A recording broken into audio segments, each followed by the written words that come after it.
I only had 4 And hours sleep, so. But I'm here. I had the most fun in the last 3 months at World Tai Chi Day last week, so oh, good. Yeah, that was fun. I wasn't able to stand up for your whole class, but I got to see you anyway. Yeah. So here I I al- am, and I haven't watched any of the classes since I was last here yet. Oh, okay. So I have no idea what you folks are doing, but I'm showing up. How Well, are you, Susan? we're doing Hi. interesting things. Yeah, we are doing interesting things. Okay. So Susan, just to continue, that really speaks to what is residing in your body at the moment, doesn't it? Yes, it does.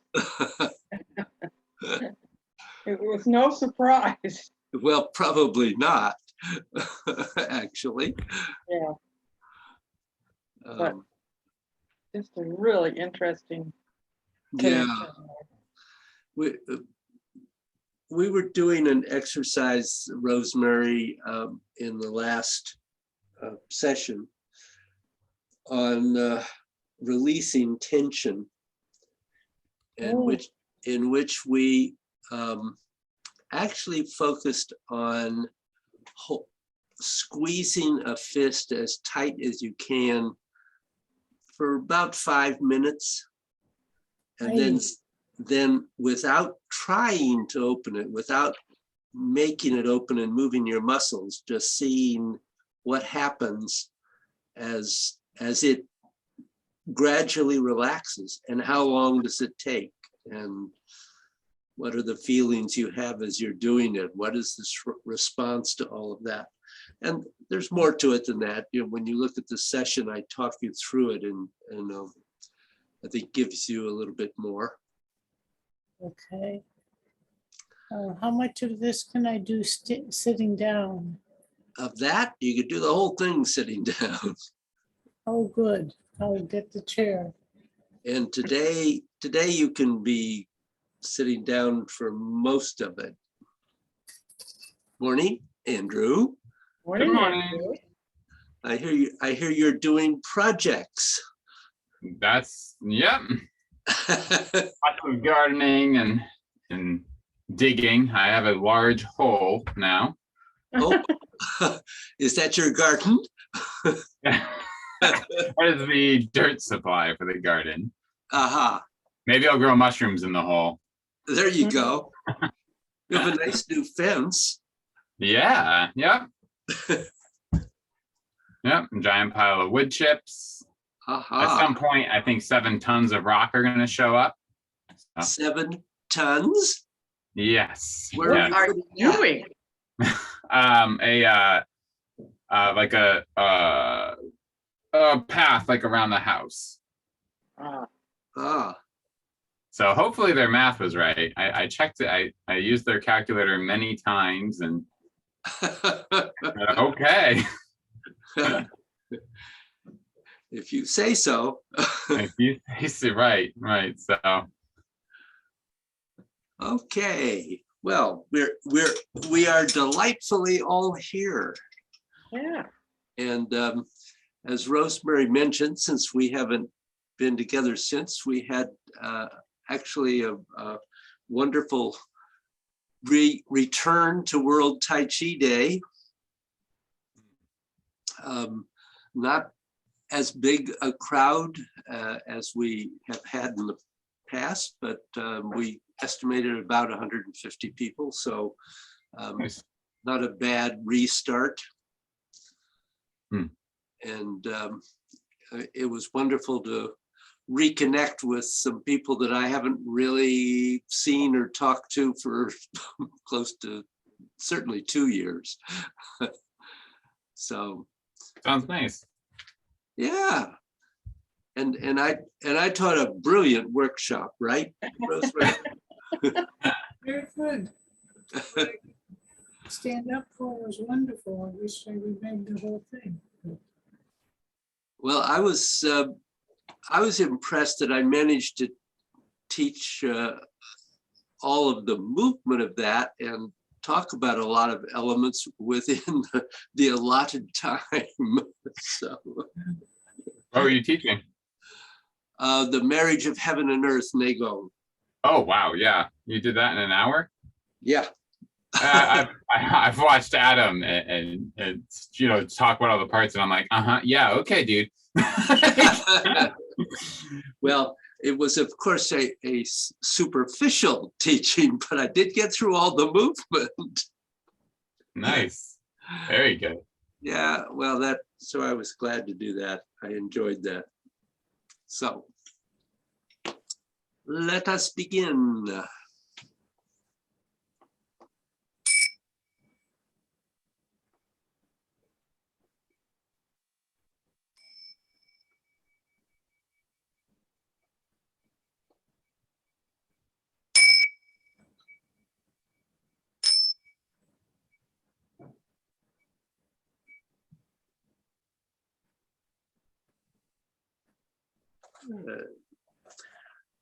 So I've had one report from Susan that our practice from last week was effective. Maybe it might be a way to put it. Questions and Andrew, have you had a chance to practice this week? Yeah. I guess I just had a lot of questions of like, am I doing it right? I had mostly around at some point when I'm like, don't release your hand, but I'm not squeezing as tight, and then I'm like I'm trying to not let my hand open, but at some point my hand is relaxing. Mm-hmm. And so then I get as always, I get really hung up on like, am I really letting it go, or am I really just opening my hand because I've gotten bored of this, and well, if I like it's so relaxed. So that was the thing I was trying to focus on, of not getting hung up on. It's okay, like it's going to have a physical response. So yeah. Yeah, we have to not think too much about it. Yeah. and try to just experience it. It's easy to say, not always easy to do, as we know. Any other questions or comments from anyone? I do have, I don't know if it's related. So if it is too off topic, that's fine, and we can talk about this later.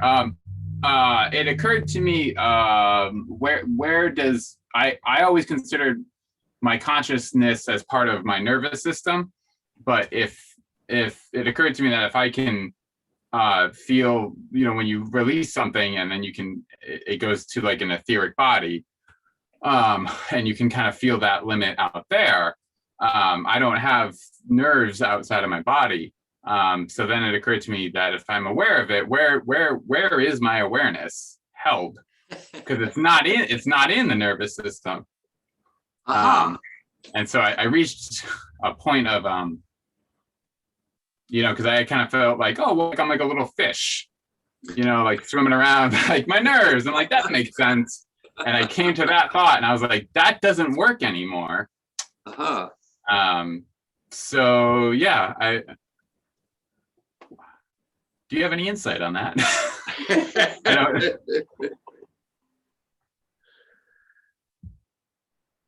Well, yeah, maybe. Maybe. So when we talk about the mind from the Chinese perspective, they think of the mind as having two parts, but not the left and right brain. That's not how they think about it. They think of the brain as being one part of the mind, the yi, which is just an I, like Yi Jing. And it is the calculating, working things out, planning actions of mind and consciousness.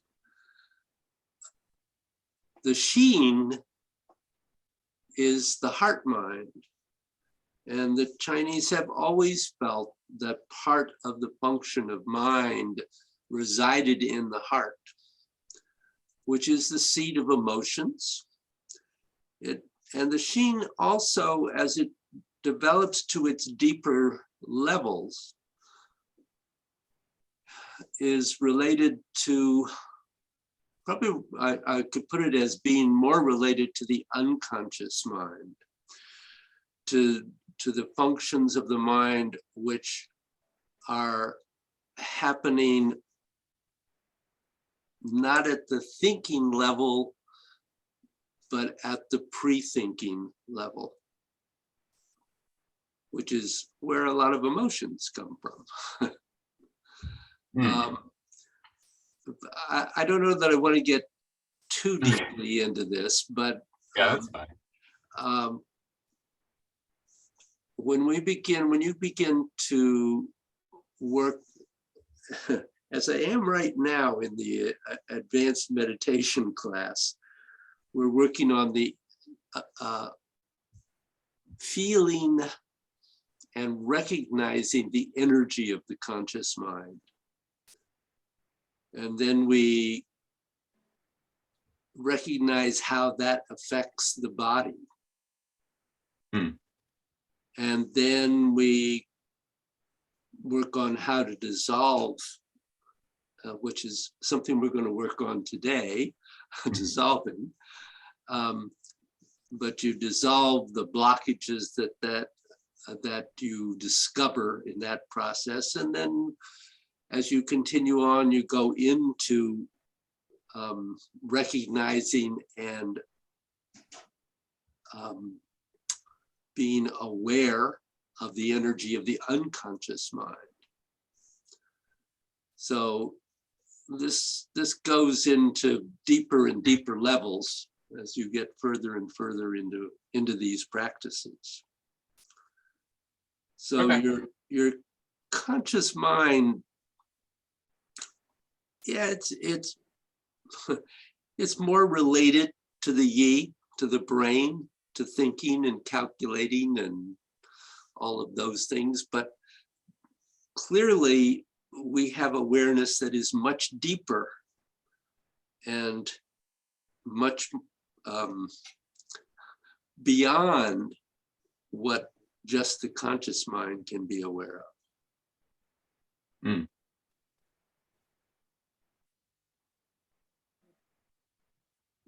I don't know. I think maybe I'll stop there unless No, that's fine. Did that at least give you some things to think about? Yeah, yes, it did. You know, it's our scientists have shown that the heart has more, I don't know, I'm sorry, I don't know the scientific terms, has more elements of like brain functioning than the brain does. Okay. Yeah. And also in the abdomen, we have those existing also. So, and that's from a Western scientific viewpoint, not from an Oriental one. Right. Well, So, that would connect with the gut feelings. yep.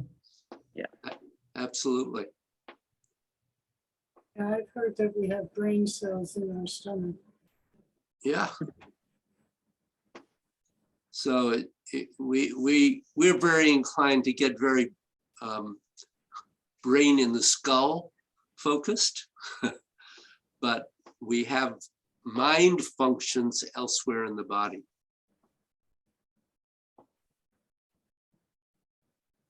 Okay. Yeah. So I'm going to do a lot more talking now. Is we're going to start thinking about dissolving, and I've given you a little bit about that, but I'm going to be much more specific today. So dissolving, of course, as Andrew just indicated, certainly has some relationship to our etheric body. And our etheric body's boundary is somewhere above our head and below our feet. So we have above our body and below our body are the positive and negative poles of how energy flows through you. So when you first do dissolving, you don't attempt to affect either the top or the bottom. What you do is start from the crown of your head. Actually, you can think about it as Bai Hui, that point right at the crown of your head. And first, you go around your entire head or around your shoulders, as high as as though there is a band around you. So in other words, when you begin to dissolve, and I'll talk about this a little more as we go, but just so this is clear, you're going to check, for instance, if you come down, say, to this level and discovered a blockage, you would go all the way around your head at that point and dissolve any blockages you found at that level before you went down to the next level.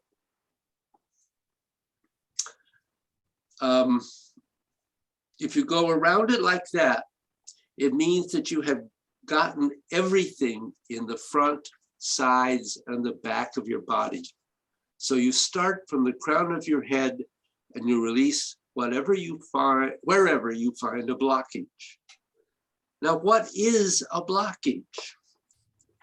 The Taoist terms are tension, strength, something that doesn't feel quite right, especially if you don't know what it is, and any type of contraction. Now, there are a million experiences you could have that could fit any one of these conditions. If you have even the vaguest way that you think it could be one of these four descriptions, that's where your energy is blocked. And those four descriptions, are those four descriptions your energy being blocked? No. They are just four things that have made it easy for thousands of years for someone to recognize what it feels like when their chi is blocked. When you get far enough down the line, you can forget about those four conditions. You just know what a blockage feels like and what it doesn't. But nobody knows that in the beginning.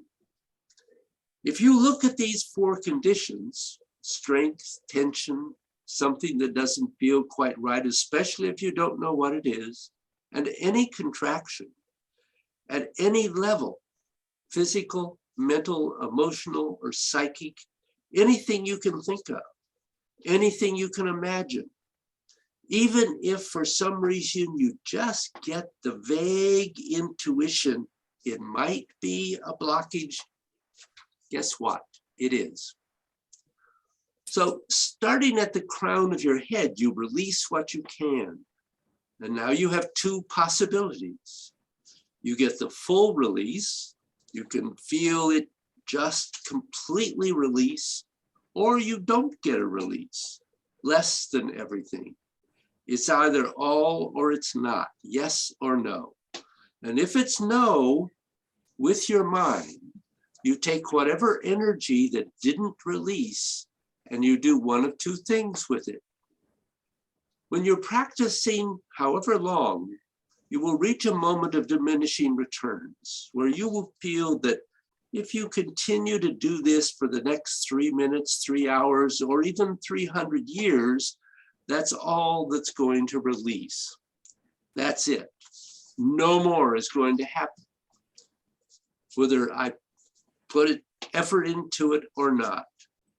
So then you can transfer that energy to the next place along the circle, or lower if you have completed the circle, where you feel a blockage.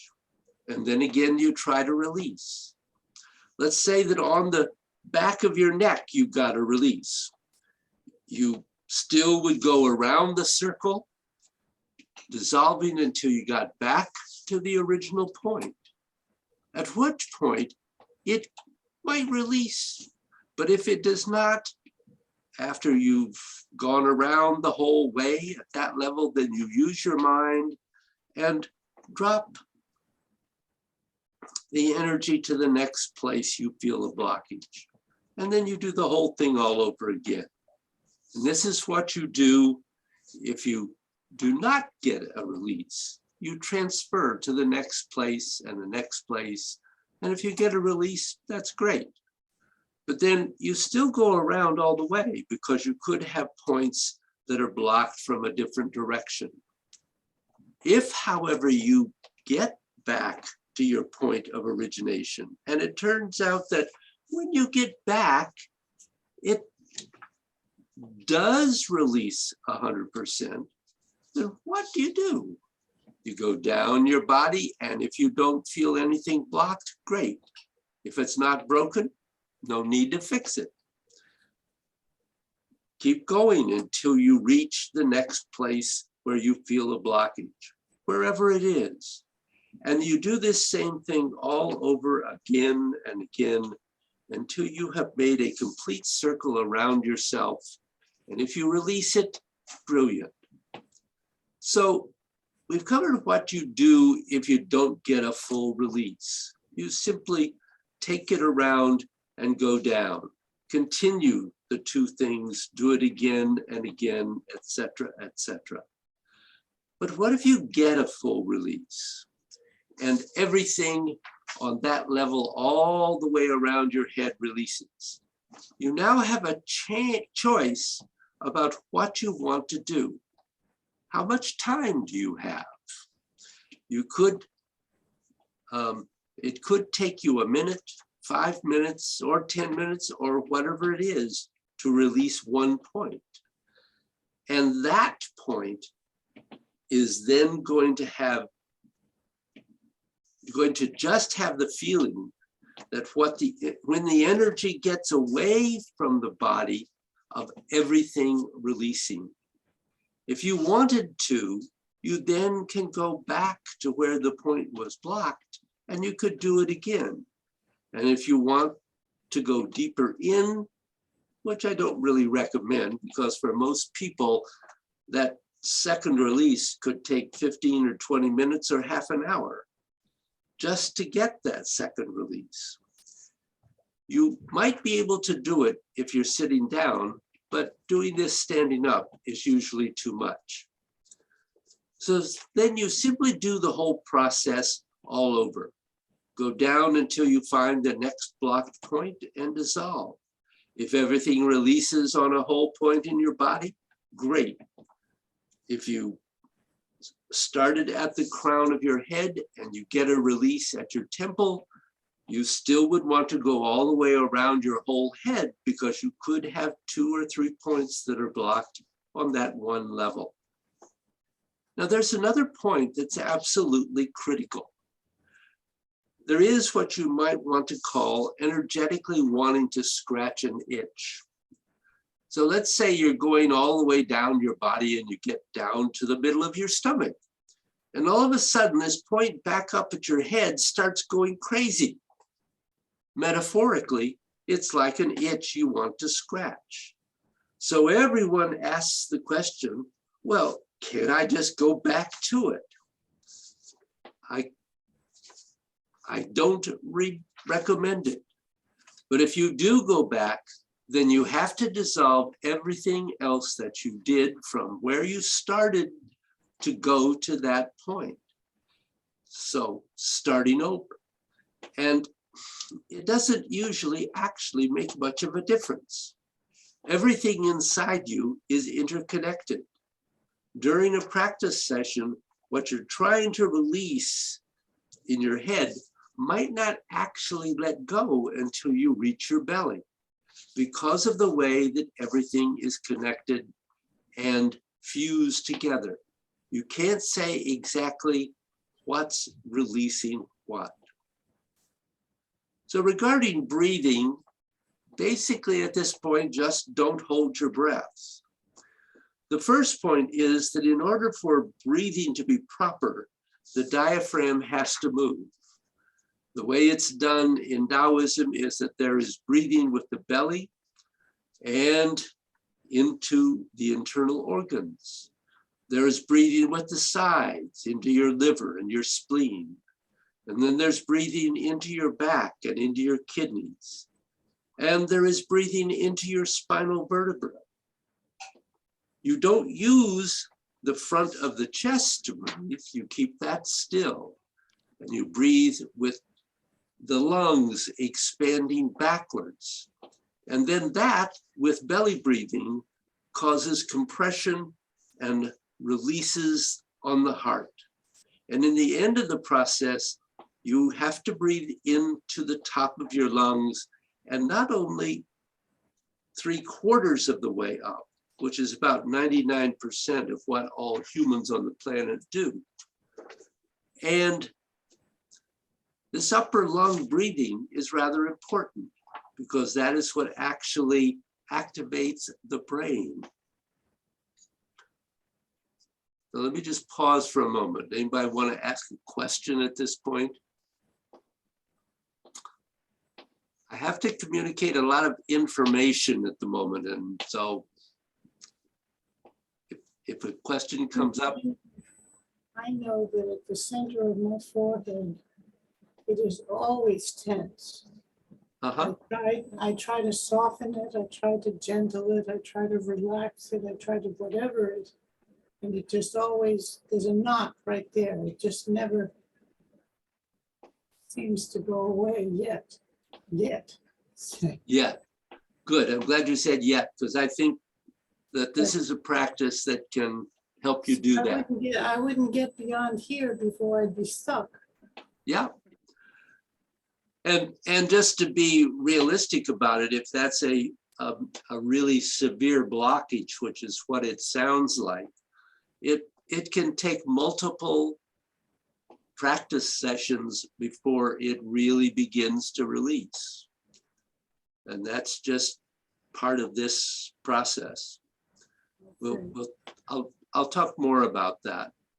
Okay. And it'll be interesting when we actually get into doing the practice to see what happens and to see how I can help you work through that. Okay. So now we go to what are the energy gates?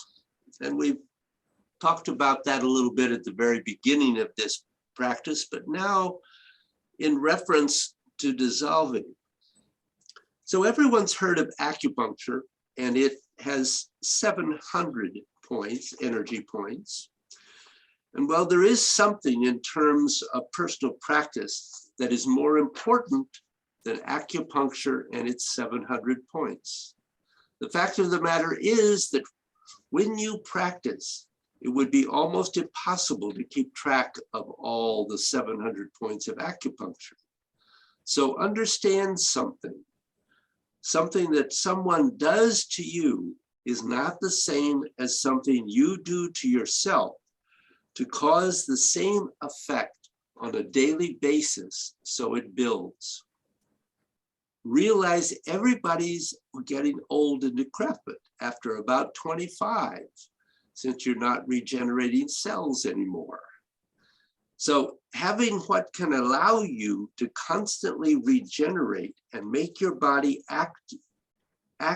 achieve longevity is not the same subject as healing pathology or healing disease, because disease means something is broken. You have to fix it to arrive at the beginning point when you can start talking about how to make the body operate at a maximum functional level. By definition, disease means the body is operating at dramatically less than the middle level. And that's what a disease is. You cannot confuse Qigong with acupuncture. Qigong generally will heal a lot of diseases, and there is a branch of Qigong that is very specific to how do you deal with serious disease. But this is not the same thing as just overcoming that which naturally causes the body to age and become prone towards getting disease. So those are two separate subjects. They are all in Qigong, but you have to be very clear about which one is which one. Otherwise, you keep on saying apple, orange, orange, apple, orange, apple. And at the end of the day, you actually don't ever do anything because you have no idea what you're doing with what. And that's a simple fact. Now, energy gates are this. The way the body works can be somewhat compared to a modern power electrical grid. In modern power electrical grids, electrical power goes a certain distance, operating at full strength, and then it starts to lose power. Generally, the distance is 400 miles approximately, but that also depends upon the generating capacity. And then you have what are called booster stations, which are effectively step-up transformers.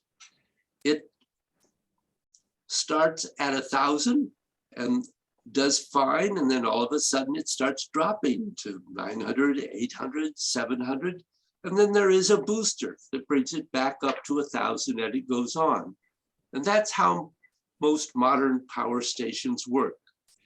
If you don't have those booster stations, then you would have to have your power plant really close to your home. Now, what you have inside the body is that you have certain places in the body that function as the booster transformers. Their purpose, as the energy is naturally moving through the body, is not necessarily about balancing or unbalancing anything. It's about stepping up the power so you have a normal range of circuit. So there's not 700 points as there are in acupuncture, because those points would come under what you could call sub-transformers, not the primary ones. So the purpose of the energy gates is to make sure that you release the energy in these main points, because if you do, it just boosts the whole system. So the whole system works reasonably well. Now we have to start getting into where are the points. The way it works is that between any two gates, you still have to make sure that the qi is flowing smoothly between the gate and the next gate. Otherwise, there is nothing to activate at the next gate. The power is cut off. So that means that there could be between Bai Hui and the third eye, which is the next gate, there are smaller ones. But let's not get too much into this subject of sub-gates. But there could be 7 or 8 or 10 spots between those two where your qi starts getting basically lost. The whole thing of the dissolving means that you're still going to all of these points, because you may feel a blockage at one of them. And what's the point? If something is blocked, it's blocked. Unblock it, and that's it. But when you reach where the gates are, you have to put some extra effort into making sure that by the time you leave them, they really feel strong. They are critical juncture points. So let's look at these gates.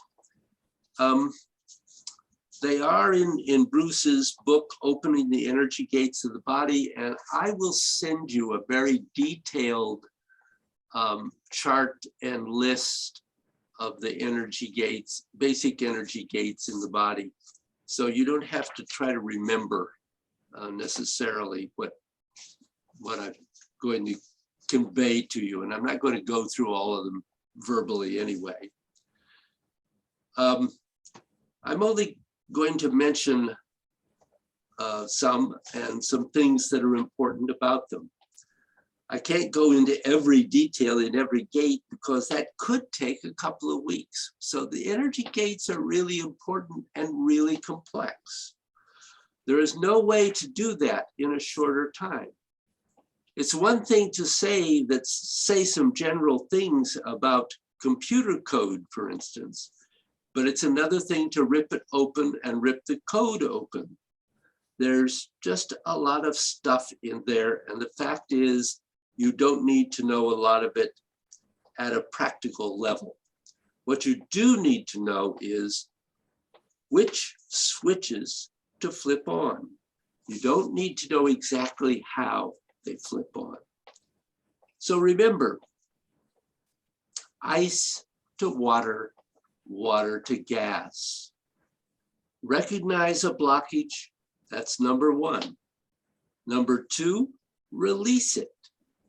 Put your mind on it until it relaxes. And you relax it and relax it and relax it. And if you have your intention opened up to the field around you, at a certain point, it's going to start feeling the release beginning to come out into that space. And I should mention that for a lot of people, another reason why the sinking of chi is pretty much all they want to be doing is, what if you don't feel the chi very well or at all? Then frankly speaking, I don't know exactly how you're going to do dissolving. If you can't feel chi at all, the standard way that people used to learn how to feel chi was to do the sinking of chi. Because at some point during the sinking of chi, you will get what chi is. You have to have this as a starting point, or at least have it to some degree. And then it becomes a little bit more difficult to actually feel energy out into the etheric field. So this, I would say, is a very practical matter. When you stand in front of someone or someone walks past you, can you actually feel their field? If you can do that, you shouldn't have any trouble doing this. If you don't quite know what people are talking about when they mention their field, then probably you would need to do sinking, and sinking for quite a while before you would be able or capable of doing this, dissolving. So that's just kind of how it is.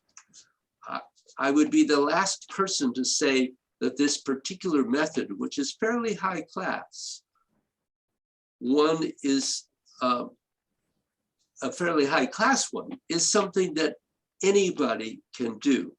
That wouldn't be true. But the fact of the matter is that most people can do it. The only question is, how long will it take them to do it? And the answer is, that is your karma, not mine. You have your existence for a long time. And what you have done with it is what you have done with it. Now, while Dragon and Tiger, which I don't know, some of you have done certainly, is a very good way of getting a good sense of this for now.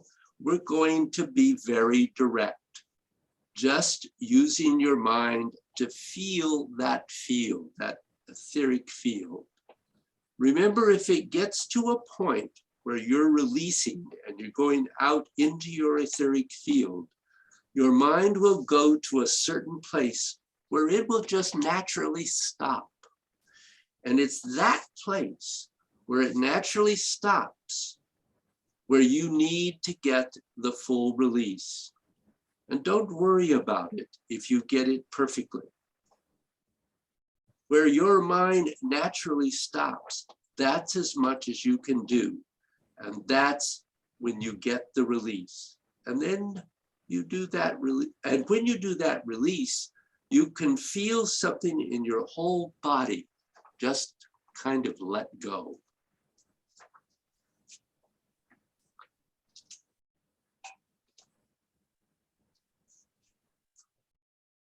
So we all have blocked points. You have blocked points. You could have one, excuse me, you could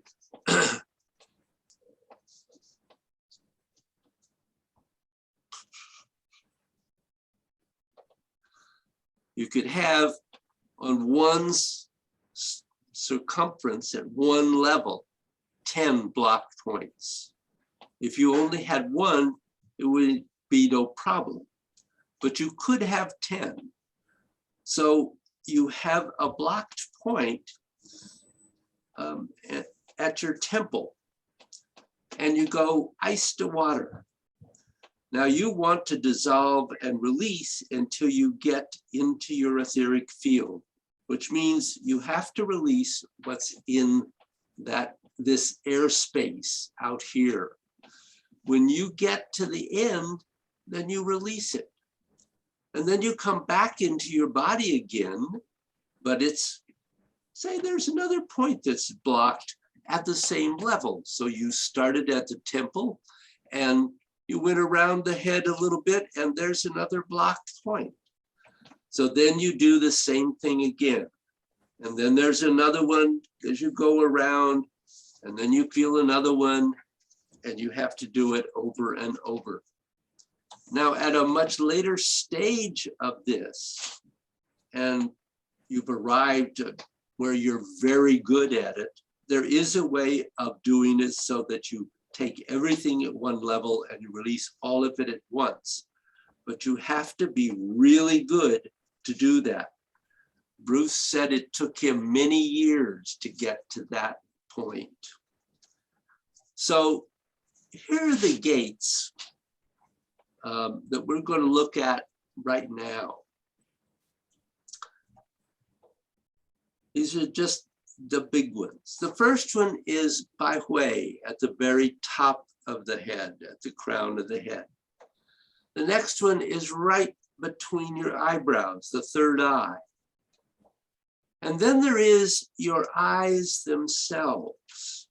So where in your eyes?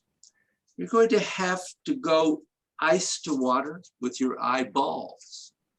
But behind your eyes, a very little distance in, is a gate which pretty much lies right on the optic nerve. You have to release that. So when you release that, that's what's going to go through your eyes. But before you're going to get to the optic nerve, you have to relax your eyeballs. So then you have to relax in back of them. Then there is the temples and your ears. But we're talking about going into your ears, right into the inner ear, because pretty much right in the center of your ear is where the gate is, almost where the stirrup is that vibrates in there. So we're only going to do those points. And I realize that this whole talk today is a little bit long, but this is something where precision is required. rather than vagueness. The way that this is done, talking about the space of your head, the sphere of your head, at the third eye, there are 2 gates. And I only want you to do the first one. It is in about 1/2 inch. And you will know it when you go in because you'll feel the blockage if it's there. The second one is right in the center of your brain, where your pituitary gland is. Leave the pituitary gland alone, period. Just go in about 1/2 inch. The other gate is not very deep, and that's the first one. And it's necessary to release that one before you could get to the pituitary, or historically, let's just say, problems have been known to happen. Now, here's a thing that happens if we look at the brain. I have to ask you to visualize the skull is a round thing that's got a lot of stuff inside it. Usually when you first start, you don't even hit the brain. You just get the bone. And then you start going into the brain, and progressively over time, the idea is to go deeper and deeper and deeper until eventually you reach the core of the brain. But it's only when you start getting in fairly deep that you even start playing with that gland. Otherwise, it's unwise. When you start going deeper and deeper and deeper in, you have a problem that doesn't have to become one. And it only becomes one if you violate this rule, in which case all I can say is, may God have mercy on your soul. And I will say, following that, there's quite a bit that Bruce gave to scare you away from doing that. And I'm not going to go through that today, but I will ask that when you get the notes, you read that, because it is important to be very careful when working at that point. So what I'm trying to say is that when you scramble code, we all know what happens. If it crashes, no problem, you're dead. It is a very big problem if it becomes an ongoing malfunctioning system. So the short message of this, and if it sounded like I was trying to scare you, guess what? I was. Do not connect things. Do not make patterns. Dissolve safely. Connect things together, that's very bad. So when you get inside the brain, dissolving the brain is good. Dissolving the point just into the brain is good. That releases the blockage. Joining points together is really dangerous. And that's where you really have to know what you're doing. It's a very sophisticated science, and there are very few people who even know any more about it.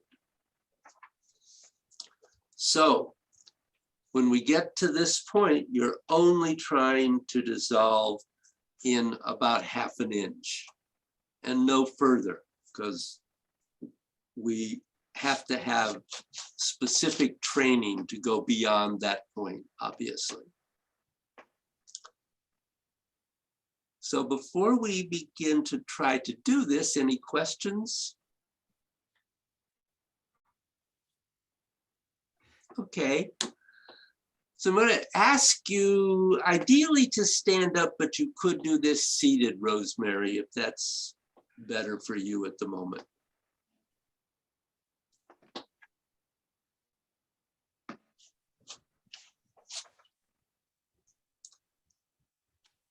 You do want to make sure that your feet are flat on the ground. That you have good structure.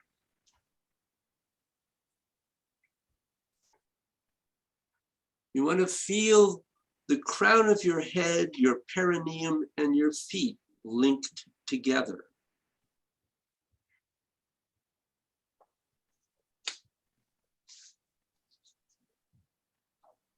Find the place where you can stand comfortably, where everything comes together and you're stable.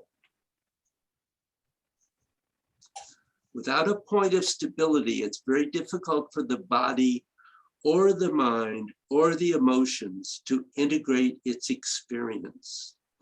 And without integration, it has no way of carrying forward what you're doing. And that's the difference between having an experience and having an experience in integrating inside you. Because if it integrates inside you, it sets a new baseline. Whereas if you just have an experience, you don't have a new baseline, you just have an experience. Great. You also have an experience every time you have an ice cream cone. In that one sense, having an ice cream cone or taking some drug or going off an airplane and skydiving are not much different. They're just experiences. But if something has to be stable to integrate into your system, it's helped you to set a new baseline. And the requirement of integration is stability. And that's the most important point. So now put your attention on the very crown of your head, on Bai Hui.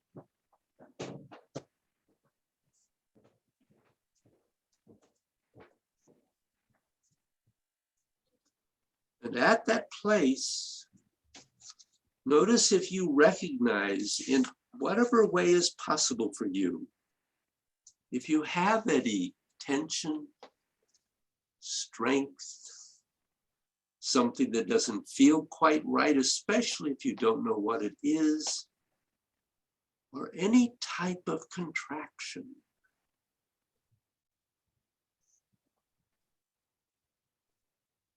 And these could be physical, they could be the chi of your body, they could be emotional energy or mental energy. And if you are particularly sensitive, psychic energy. What you can say is everything is not smooth and everything is not all right with the world. Something's off. It's not quite the way it should be, or it's not smooth.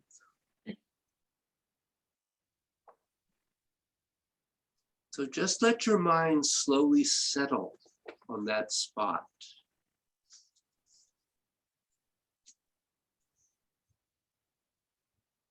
And breathe gently. And let your mind sink into it. So you recognize it for what it is.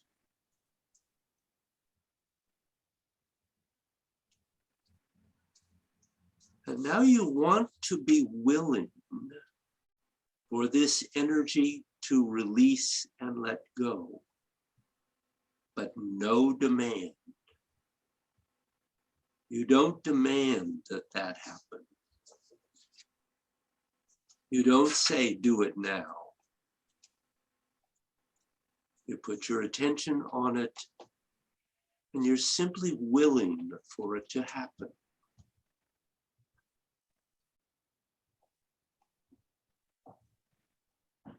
When you put your attention on it, and you relax and join with it, the body will release what it is holding in its own time.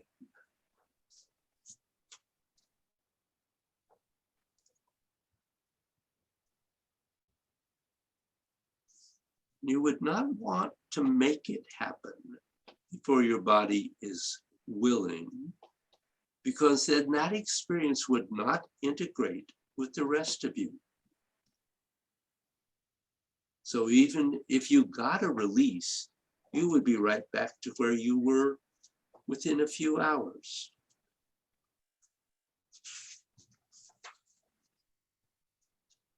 You're looking for a resolution, which means you have to go with the way your insides want to go.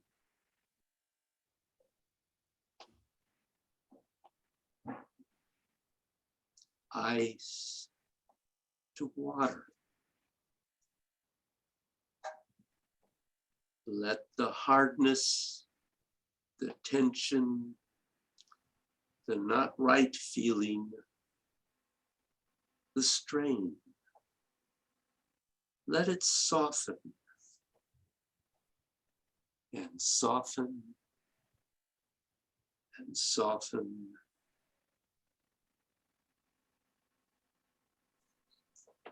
Until your awareness wants to start naturally moving away from your body. Then follow it.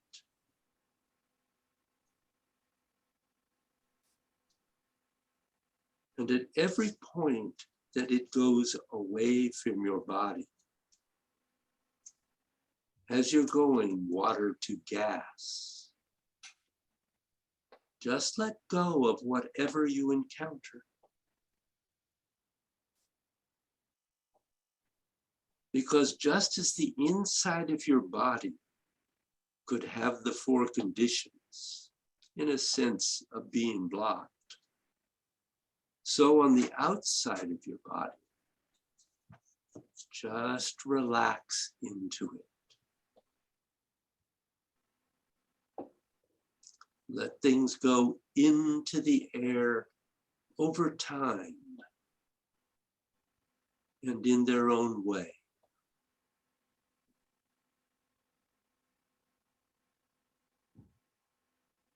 Until you finally go out and you reach what seems to be the natural boundary of your etheric field. That's as far as your mind wants to go. I'll put all your attention on that point,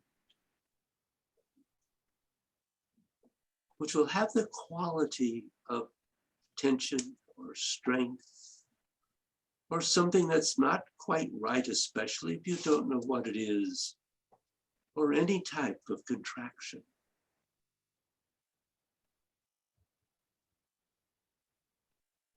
And now you let it go. Water to gas, dissipating completely.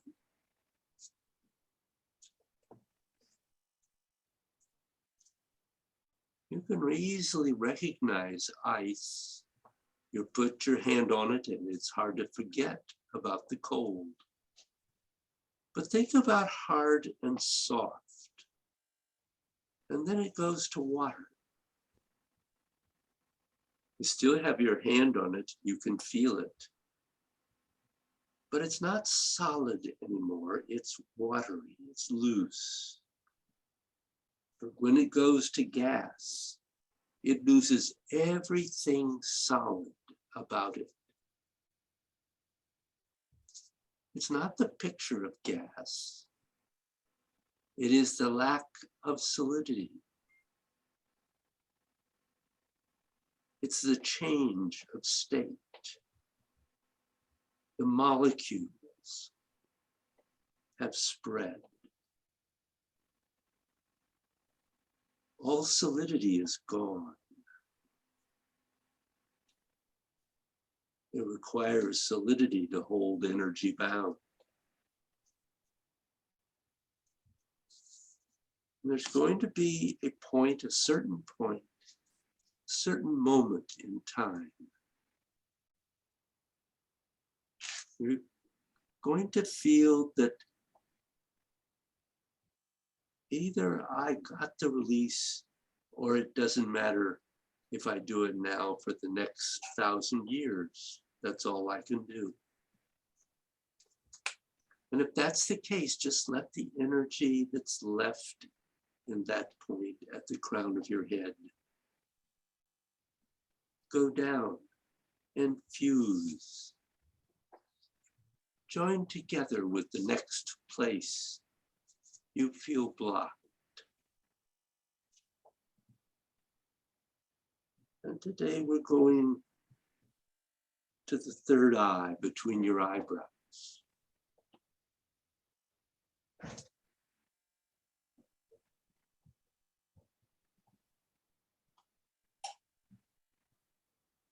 The two join and commingle.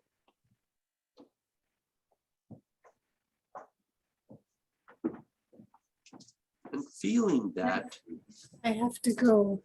I have an appointment at 11, so all right, thank you. keeping that sense, that feeling of what it's like, let it release.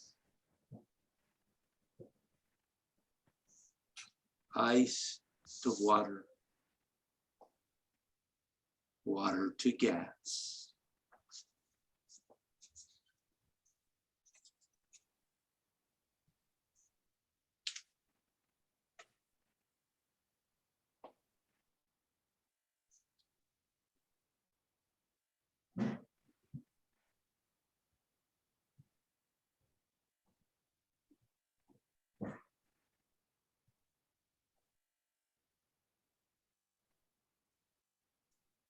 And if you can't release all of it, and again, you feel like you're hitting diminishing returns,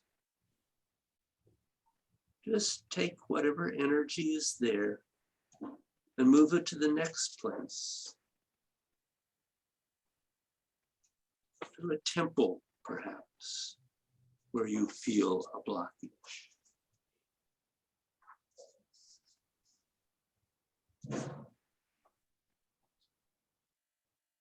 Now, you may not have a blockage all the way around your head, or you may. You may have many of them. But just take it either to where there is a blockage and go through the whole thing again. Ice to water, water to gas.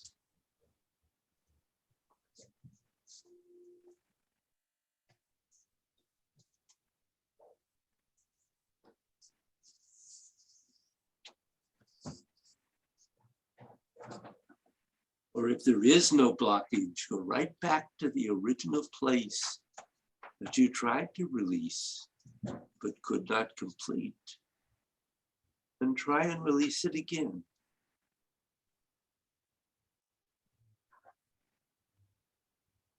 And if it releases, great.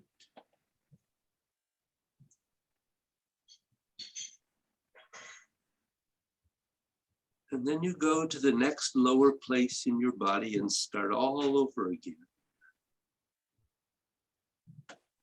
If it doesn't release, great. Go down to the next lower place in your body again. Join the two energies together. That which is above with that which is below. And do this again and again, continuing onwards until you can reach the middle of your temples.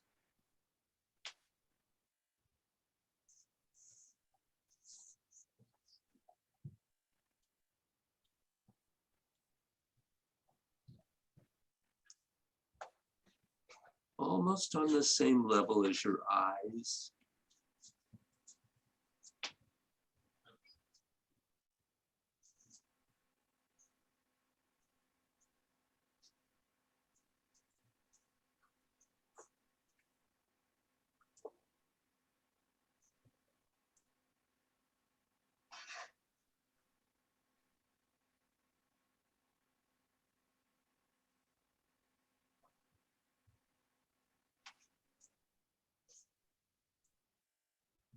And then go to your eyeballs. Ice to water, allow them to relax.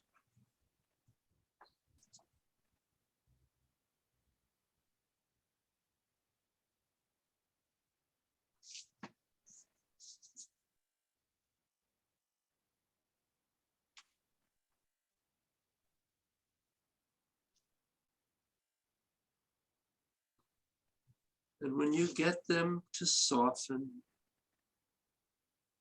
not by force, but simply allowing, go in just a little further and feel the gate at the optic nerve.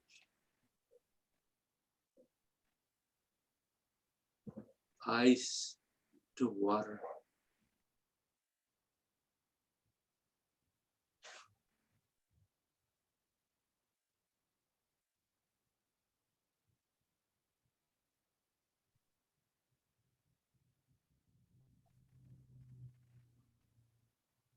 And if you get a release, you can follow that out into your etheric body.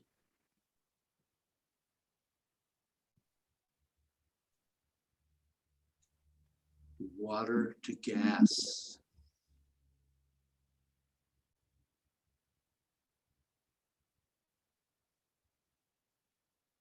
And perhaps resolving at least some level of that blockage.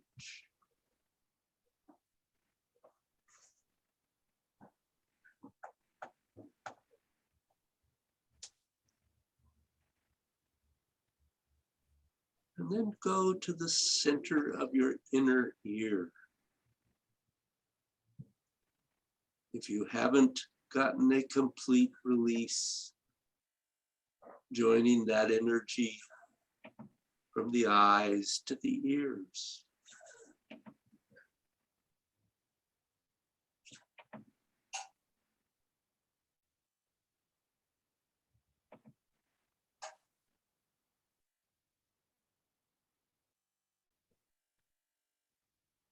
Ice to water.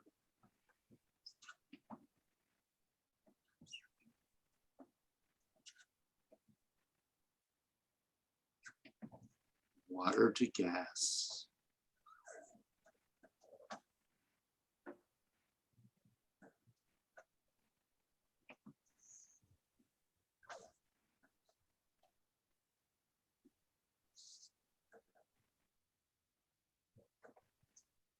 Now put your tongue on the roof of your mouth, the base of your upper teeth.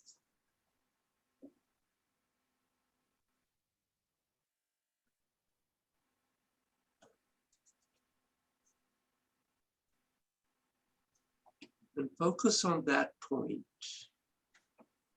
Ice to water, water to gas.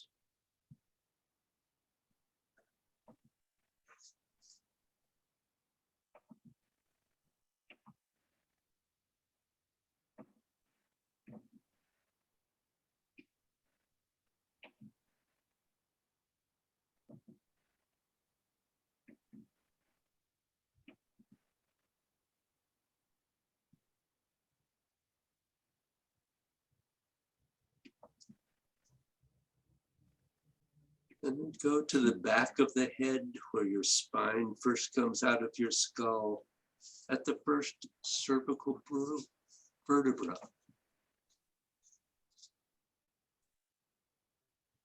And soften that spot.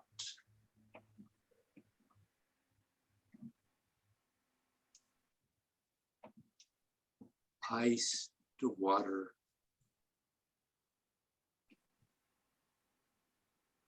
Try to dissolve deep enough so that you actually end up in the spinal cord.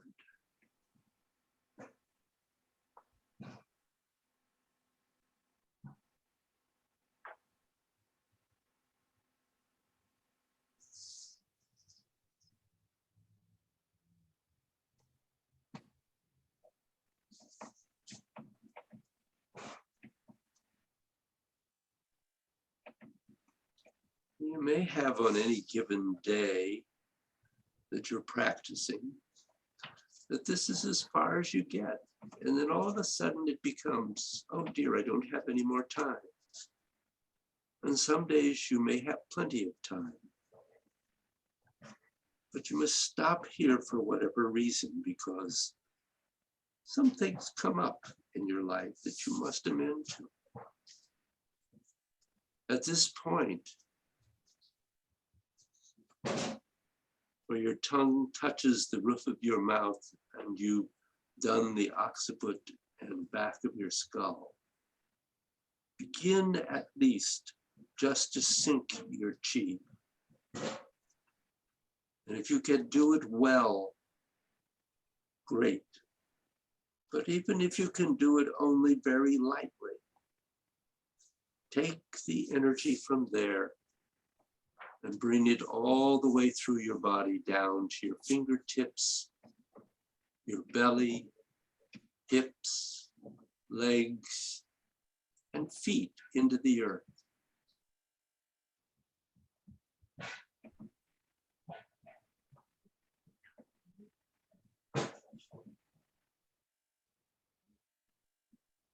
And then slowly open your eyes, a little like you're coming out of a dark movie theater, so that you don't shock yourself.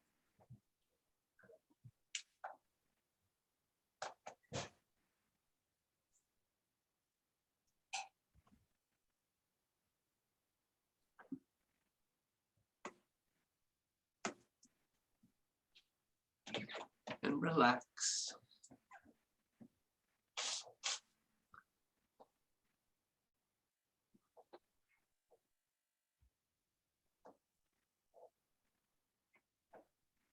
So obviously this is just an introduction.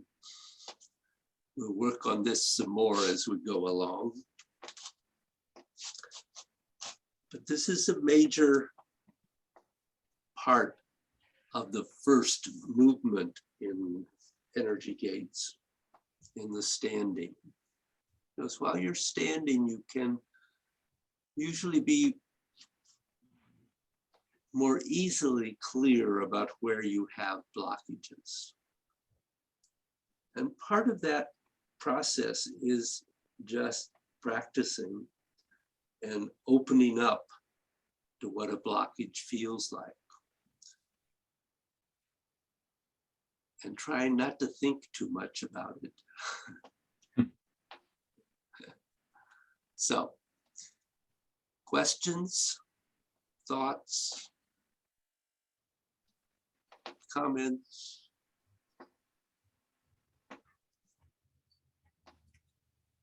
Something new to play with. It's gonna be a while to get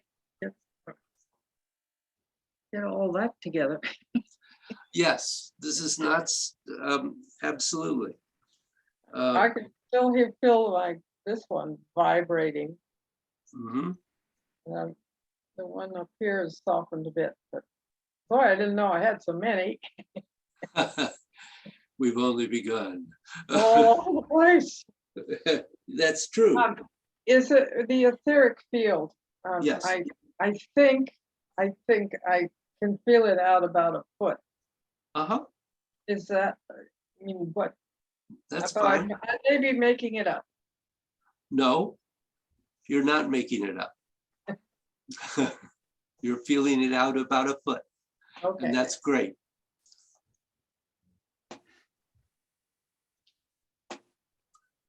We don't have really a whole lot of control over this, do we? Over, We just do it. that's right, you just do it. And either it happens or it doesn't. Yeah. And speaking from years of doing this, you have to try to let go of being frustrated about feeling that you're not making headway or something isn't happening. Because simply going through the process, there will be things happening and beginning to release. it is something that you continue using in Neigong and meditation for the rest of your life. So this is the first time we encounter dissolving. The next time really is when we get into meditation, into Taoist meditation.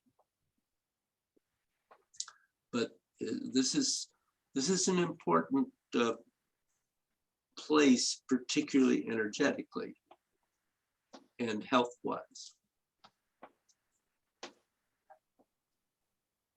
I know we said not to like, oh, scratch an energetic itch, right? But if like when I was dissolving at the optic nerve or near it, right? It was more than, it was like, oh, those are connected. Those are down in my lower back. And I was like, oh, that's probably because work, right? What I do. For something that connected, do you still just one at a time, or? Yep. Or okay, cool, neat. And the point I was making earlier is that if say you, since we're just working in the head, say you get to the tongue connection point in the mouth, and all of a sudden your third eye goes crazy. You have to go back to Bai Hui and dissolve Bai Hui before you can go to the third eye. Oh, gotcha. Um, Okay, yeah, I took that as if you go back, you got to go down, but not. Okay, so you basically just have to start over. You could go back, but you have to start all over again, and it's not usually that effective to go Okay. back. Right. Yeah, I guess I was like, oh, well, going back's bad, but can I skip Breaking back? up for me, I can't hear. What, Susan?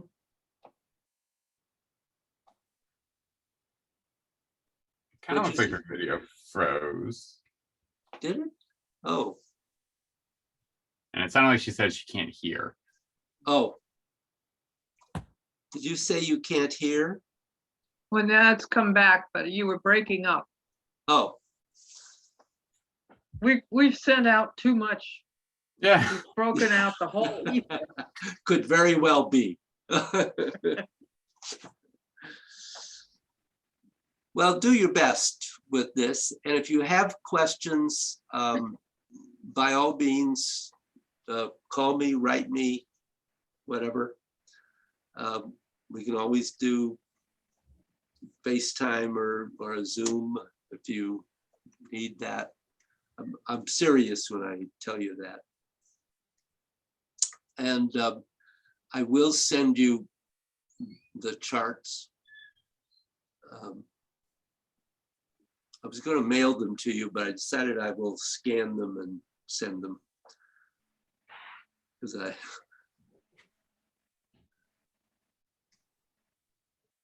I hadn't done that yet. I have my blanks, but you need all the information that's on them, so I'll scan them and send it to you. Cool. Awesome. Great, thank you. Thank Thank you. you. Have fun. Oof. See you next time. Okay, so 2 weeks. Yep, 2 weeks. Okay. Bye all. Bye-bye. Okay.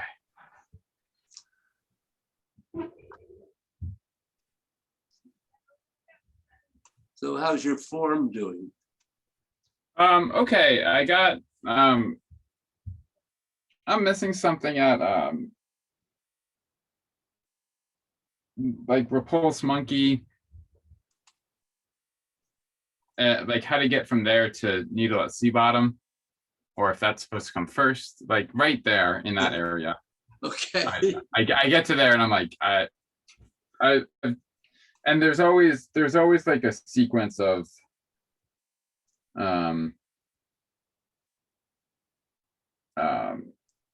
press, push, and single whip. I think there's some like in there that I always miss, and I'm like, oh yeah.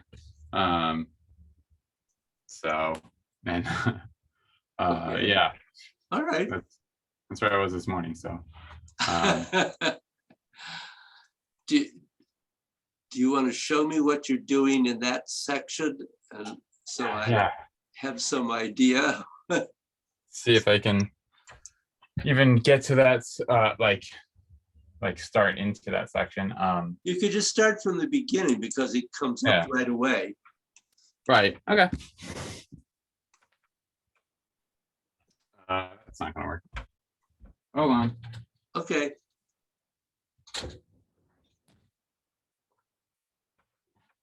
Oh. They do get brighter.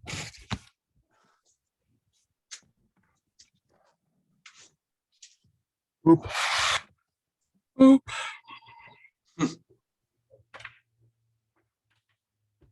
Rowan had his first fever last night, so we did not sleep very much. Who did? Rowan. Oh,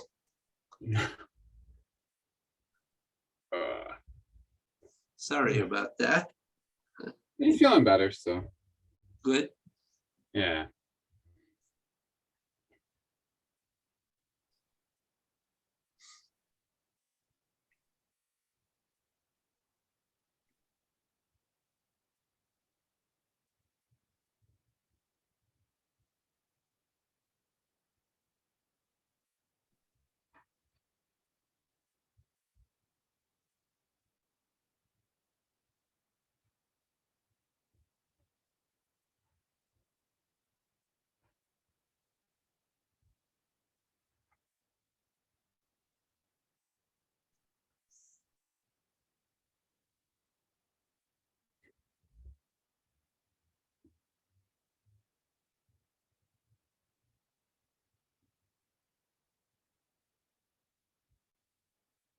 Yeah.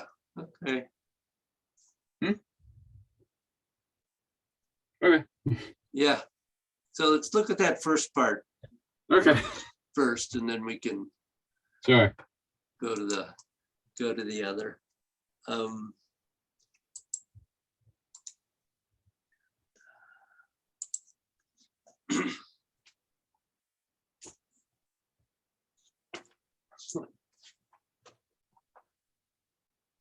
Okay. So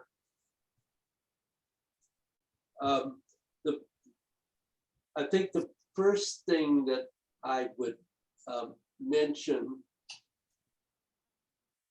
this part was fine, that you have that shift to the left that causes the right arm to rise. I'm going to turn on an angle here. That causes the right arm to rise and the left to sink. Mhm. And then you have a turn to the left, which didn't seem to be there. Nope. And then you turn the right leg Right. Okay. and shift onto it and ward off left. And then you go right forward, you continue forward onto that left leg, and the left arm drops a little, the right rises a little, they don't rotate yet. And then you rotate from that left quad and reset the right foot. And then you sink and shift into it. And then with a twist step, you're going up and in toward off right. Yeah. Okay.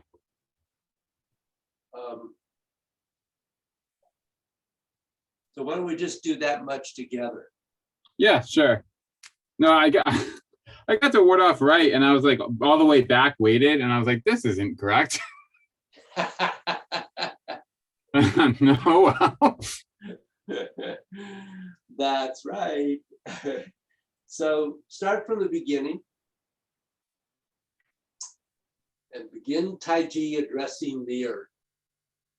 So shift into the left spiral down, step out empty with the right, and rotate rising into pung.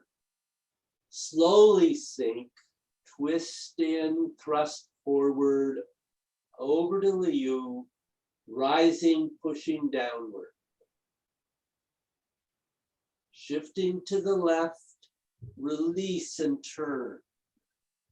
Then rotate the right leg, shift onto it, the arms equalize, rotating to embrace the moon and step forward, shift forward, twist step into ward off left. Then continue forward, sit on that left foot, the arms equalize, rotate and replace the right foot.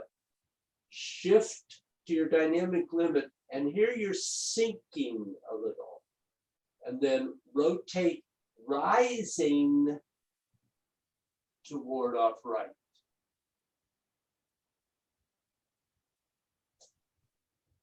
Yeah, Yeah,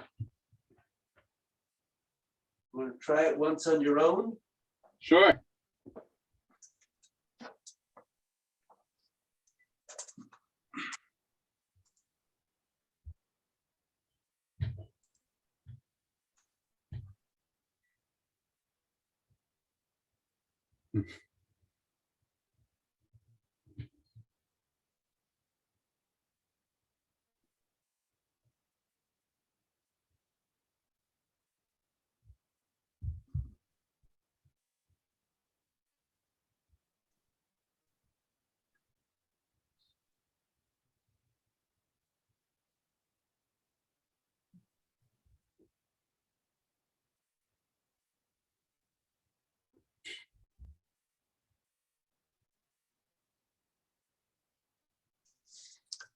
Okay, so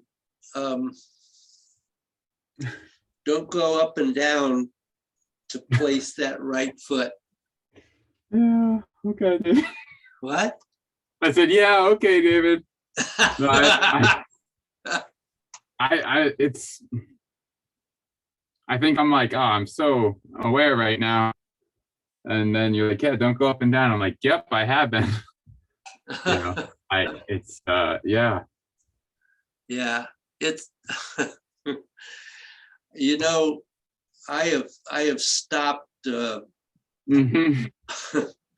doing the up and down at all. That was an interesting suggestion by Master Joe, but I think I made it hard on some of my students by doing that, or Right. harder.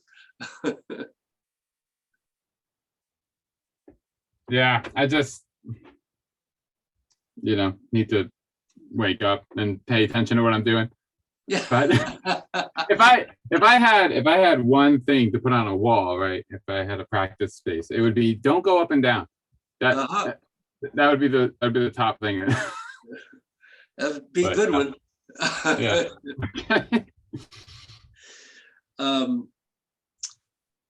And then as you go up, let's see.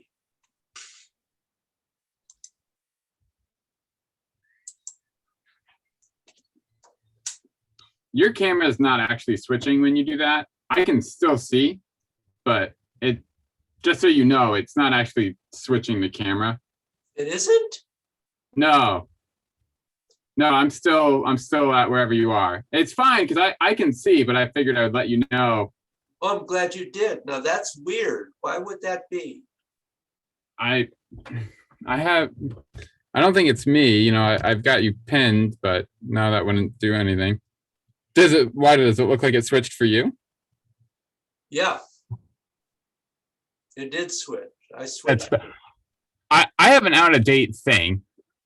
So it could be my Zoom is out of date, but yeah, I'm still down at your desk. Okay. So let me change my camera back there so that I am. Yeah, doing the same thing. I Yeah. don't know. Okay, now I'm up now I'm on your other camera. You are? Yeah, yeah. Look up at the other camera and you'll be looking right at me. It also is half obscured by something. Yeah, this is moved. Okay. So there we go for that. So I don't, just a glitch or something, somehow That it got is- off. That is really weird. Okay, Yeah. well, I will assume. Yeah. I mean, I want to just look at something. You could try just turn off your video and then turn it back on totally. Okay, now I got it to say the right thing, and Cool. I that's weird. That is bizarre. Yeah. Okay, so what I wanted to show you, or Okay. demonstrate for you, was ward off right. Okay, so I've reset my foot. I sink a little bit as I shift onto the right, and then as you do the twist step and you're rotating and rising, both arms are going up together and rotating, and the left pulls back a little as the right continues to rotate outward into Pung. Okay. But that's like you finish the rotation and then that separation happens because you're still rising. And Is that rotate. correct? Okay, so all right, so it should all finish together. Yes. Okay. Yeah, I think that's my point. Okay. Gotcha. Yep. Okay. No, I was not. I was Yeah. actively not doing that. So good to know. And then from there, you're rotating out, and then the arms bend in a little as you rotate left. There's a sink, hopefully rounding the corners. And then you turn, and that turn, you are starting to go back, actually. So in that turn, you're beginning the circle, and the arms are actually bending in a little as you do that, so that as you come up, they go out. So they turn, and there is a little expansion there. I often just say they just turn, but if I don't know if you can see it here, but from this point, the arms are very subtly bending and twisting in, and then extending and twisting out, but they're not doing that. Yeah. Okay. Okay. And push seemed okay. Okay. So, do you have further questions in there? Well, I didn't think I had any of those questions, so no. No. Nope.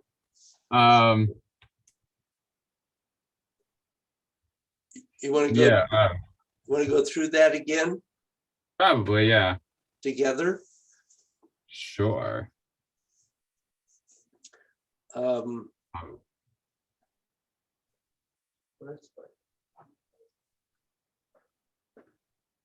Okay. So begin Tai Chi addressing the earth. So shift into the left and spiral down, stepping out empty with the right heel. Rotate rising into Pung. Sinking, twist in, thrust forward over the Up. Rise, pushing down. Shifting left, the arms separate, turn, rotate the leg, shift. Sit on that right leg and release in, step empty, shift forward, twist step into ward off left, continue on to the left, reset the right, sink into it a little, and then twist step rising into ward off right, beginning roll back, complete sink, turn, sinking back and down, twisting in and up, twisting out, back and down, forward and up, push down.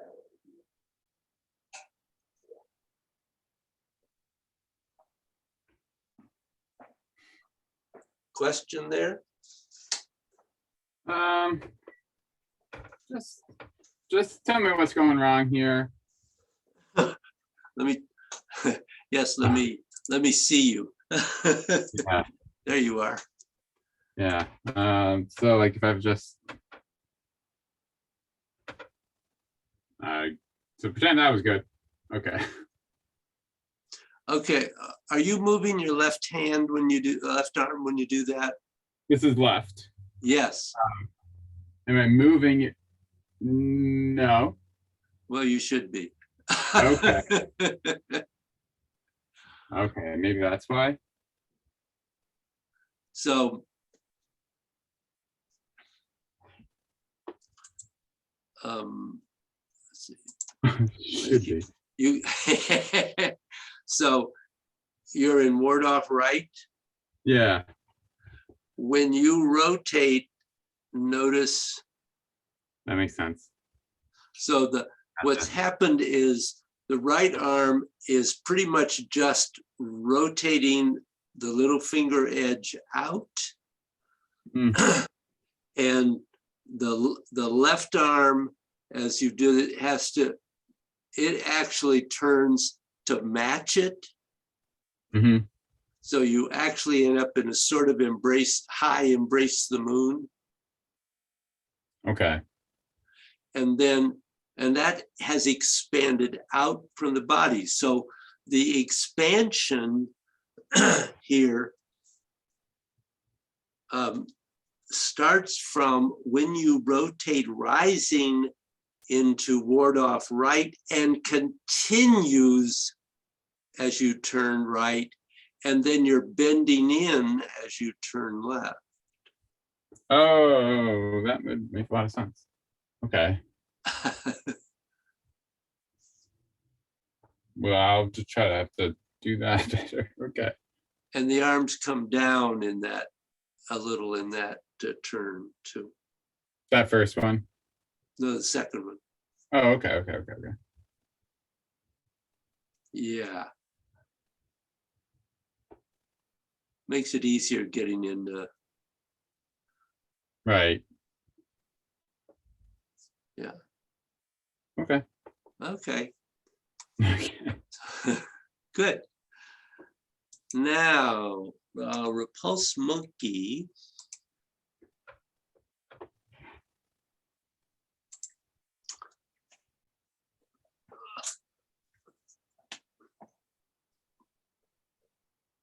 So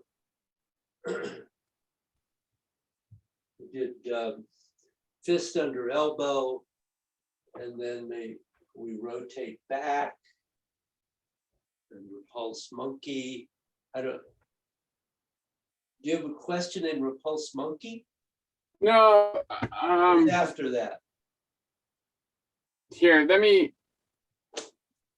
So I guess really what my question is, so after I call it rollback city, right? So after all the rollbacks, nope. Yeah. Ward offs, sorry. We do fist under elbow. And then I thought we did so you do repulse monkey right then? Yep. Okay. You So do this your is the- repulse this is the- monkey. this is the beginning of the second paragraph. Which. Yeah. Yeah, which you've done Embrace Tiger. And then you do single whip to the corner. And then Mhm. that goes around into fist under elbow. And that Yep. goes right into repulse monkey. What do you do after repulse monkey? Just keep going. Yeah. So third repulse monkey, you draw in as if you were going to do another one, but you step forward. Diagonal flying. Yep. Twist step. Shift forward, reset the left foot and up into lift hand. Turn the right leg, separate. White crane. Yeah. Okay. Is that Right. true? And now needle at sea bottom like makes sense. Right. Now what? Well, what comes after that?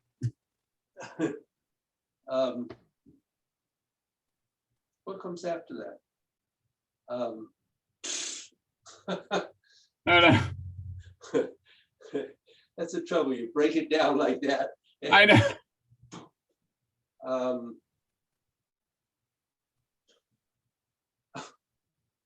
Come on, I've only been doing this for 25 years.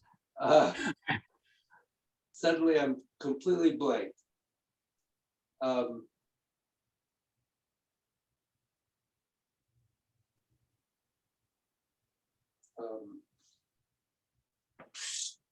That's crazy.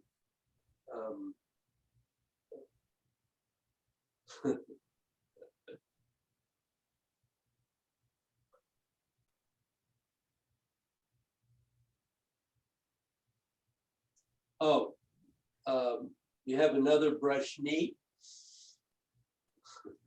And then into needle at sea bottom. That okay. I had to do it. I couldn't pull it out of the. Doesn't help when I constantly ask you if it's the wrong thing. No, it's all right. It's all right. You sure it's not this other wrong thing? Okay. So where's your issue? That's what I. Just kind of. It was just really like the order of operations, I guess I would say, because you do. What is it? Return to mountain. Repulse monkey. I got to diagonal flying, and I would just hang out for quite a few moments and be like, all right, cool. So you go forward. Lift hand, yeah. Yeah, I go- lift. No, yeah, you go forward, reset, down. Okay. Up. So lift hand is a posture that has rising and sinking. Did I not? I mean, I was trying to like just quickly do it as well, but did I not do it? No, you were all right. Okay. So you turn, you get into it and up. That it ends with an expansion, and then you turn, positioning that right leg, separate and up into white crane. And Okay. then you pull back in again. So you rotate right in and then into brush knee. Right. And yeah, and then I don't know. How do you get to needle at sea bottom from here then? Oh, okay. So you end up in brush knee left and you shift forward and the arms go, in this case, the arms are going out in actually Pung energy. You reset the right And Mm. as you go back, you're forming sword fingers with the left hand. And the two arms are both following the body as you sit back on the right. And just as you come to 100% on the right foot, you connect the left sword fingers to that right hollow in the just below the wrist. Mm. And then both arms go up, and they're actually turning a bit as you come up to the top. And then everything's rotating down, palm turns up, the fingers slide across to the other side of the wrist, Mhm. and you're ready to go to rise back to your base level. So you have to be below your base level, and you're just going to go to base level to place your foot. And that also allows you to fold the right arm up and release the fingers of the left hand. They don't turn anyway, they just unfold. And then as you shift forward, the right arm rises, and that's where you grab this guy's wrist. And as you turn right, staying at your dynamic limit, the left hand forms a blade, you pull him out with the right hand, and you strike the kidneys with the left blade hand. Mhm. Right. It's all like the until you probably watch me and point out many things. It's all the linkages, you know what I mean? I don't know what it was about that sequence of just, I don't know how to get to the next posture. I know where I want to go. It seems like there's a lot of, in this paragraph, it seems like there's a lot of move forward from the thing. And I like never remember that. I never remember those. I don't, for whatever reason, I'm like, nah, I can't, like, that doesn't seem like a smart thing to do. Okay.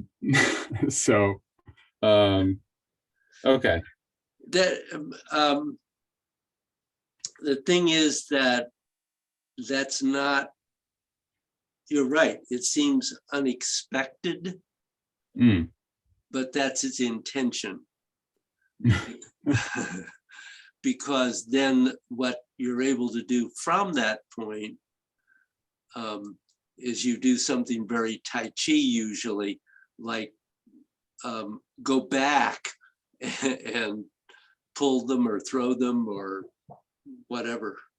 So it's, yeah, it is a little weird, but one way to think about when we go forward, we're almost always, the arms are doing pung, which means rising outward force. And so what that's doing is making contact and probably disturbing what they're trying to do. Okay. That's good to know. So that's kind of the intention of those forward movements, is to disrupt their attack, and you're doing it with a structure which is very strong and allows you then to do whatever you want to do. Okay. Yeah. So do you want to flow through that and let me watch you? We can try. No. Yeah, no. Yeah, I'm now just like, okay, how do I start? Well, where do you want to start? The other thing that I should look at is actually fist under elbow. Oh, okay. You could, because it's, at this point, it's what it is, but it's still different from how I learned it. And I still feel like sometimes I feel like I'm doing it right, and sometimes I don't. Yeah. So, I yeah. did change that, didn't I? Yeah. If we could just look real quick. It's Yeah. it's like a strike. I get to here, and then I want to just step, Uh-huh. but that's not. I want to step and then just punch with nothing else. That's it. You just don't shift the weight forward when you punch. You don't shift the weight forward when you strike. Kind of do that, and then it's just a rotate. I should be Rotate and rise. So, yeah, if you could show it. Will. Okay. Uh,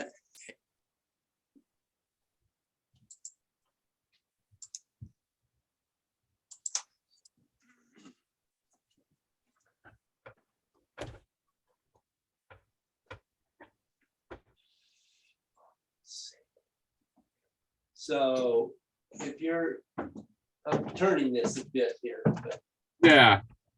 so you're in single whip and you go back, you turn, you shift forward, and that shift changes the arms. Hmm. Reset that right foot, weight back, strike, shift forward, no rotation. Just shift to 100% on that right foot. And then you rotate through and touch the right heel, and you're still on an angle, so you can punch.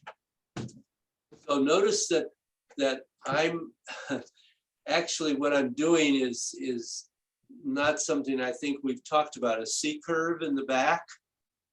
Okay. But anyway, my back is very slightly curved, and when I punch, I straighten it. Oh, yeah. No, it's been a while since we've talked about it, but yeah. Yeah. So I'm here, and your deflecting hand, you have to make sure that it comes up and out and is back of the punch, so the punch can connect. Hmm. So the difficult part, I think, there is making that shift and then rotating through to the step without going forward, keeping that forward leg empty. So you still have rotate with that. I'm not actually going up with that rear leg because that would shove me forward, but my Yeah. whole body is straightening. I feel like I'm facing the wrong way now. Oh, well, But I turned that. So you started facing the front corner. Okay. So it's back, turn, shift, step empty, rotate to the strike, shift to the right, and It's forward. rotate to place the foot, and turn and punch. And so you're back. Okay. Okay. Yeah. Two things. All right. I would I would go forward in this strike, back, and just churn. And like, so instead I should step empty, Mhm. go hit, go forward, do that, and and then I can actually Yep. punch. Yep. Okay. That's the difference. I would hit and then I would go back. Yeah. And now I just have to make it up and do wrong things. So,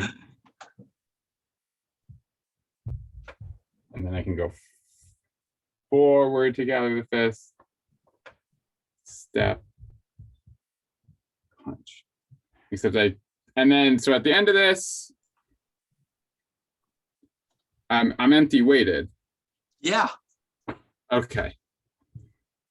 Because then I can come back and do repulse monkey. It's very easy to get into repulse monkey. that's, yeah, because like I'm on the wrong, so I was like on the wrong foot of Yeah. repulse monkey. And then I Yeah. would end repulse monkey on the wrong side. And, yeah. There you go. Okay, that's strike. Forward. Fall over because you're looking down at the ground. And then just, Uh-huh. That's better. yeah. Thank you. That makes way more sense. What? I said that makes way more sense. Oh, good. Yeah. Yeah, it's apparently I just didn't want to go forward today. Yeah. Forward. Well, and there, punching back weighted is sort of counterintuitive. Right. But if you can get the sense of the body opening and rising a little as you not Not that much, but just what you're doing is extending the structure, opening the structure. You're not actually rising yeah, in terms of going up and down. the bow is helpful Yeah. in terms of, or like, right, because I'm not trying to do No. that. Nope. Right. Absolutely right. I guess at some point, was it ever come here, gather? I might be conflating it, but like, because I think this is how I would get myself out of it by doing it wrong. I would go backwards and do like an elbow strike. Yeah. That's another posture. This is okay. You're confusing that with deflect, intercept, and punt. Right. I think what I did, right. So instead of strike, punch, I was like, oh, okay. Well, like I've got myself in a very awkward situation.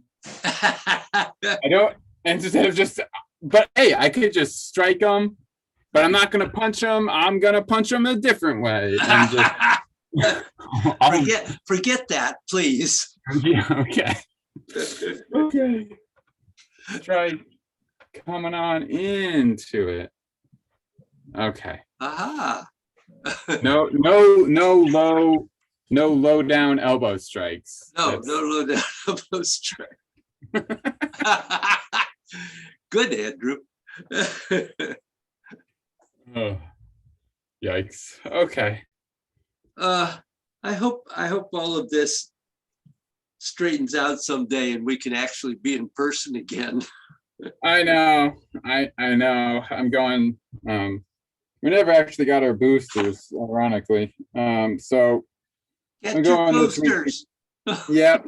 I'm going this week, Thursday. I've got an appointment to get that. Good. But yeah, I know. It's just, I mean, when you hear news about below 5 getting, having a safe vaccine, then we can talk. That's about it. At some point here, we'll probably do like a yard visit or something, but Yeah, Jane had asked Kaya and she said you were busy this weekend. yeah. No, we got we're trying to do our Beltane celebration and then finish up at least getting dirt and all, most of those plots. And we've got like a wooden playhouse to build, and we've got a new bed frame to build, and I think another new bed frame for Rowan to build. And yeah, we got You got a lot to do. we got a lot of stuff. At some point, like I said, those rocks are going to show up, so that's going to be hilarious. And yep, and a fence to build and trails to make in the woods. So yeah, we got a lot of stuff going on. Is Is everybody healthy otherwise? Well, just Rowan and like, I think Lyra has it, whatever, like, but not as badly. I think it's just, well, Rowan drank out of like our old hose, out of an old tin thing full of soil, dirt, water. Oh God. No, he, I was like, well, how did he get sick? And Kai was like, well, he drank that nasty water. And I was like, oh, yeah. So besides that, before that, yeah, everyone was nice and healthy, and, And when this resolves, everyone will be nice and healthy again. yeah. Unfortunately, I don't think he's connected that drinking the dirt water, and he just ate dirt. Oh yeah. He Kids just do picked that. it up. He just picked it up and ate it. Yeah. I turn around and he's just like,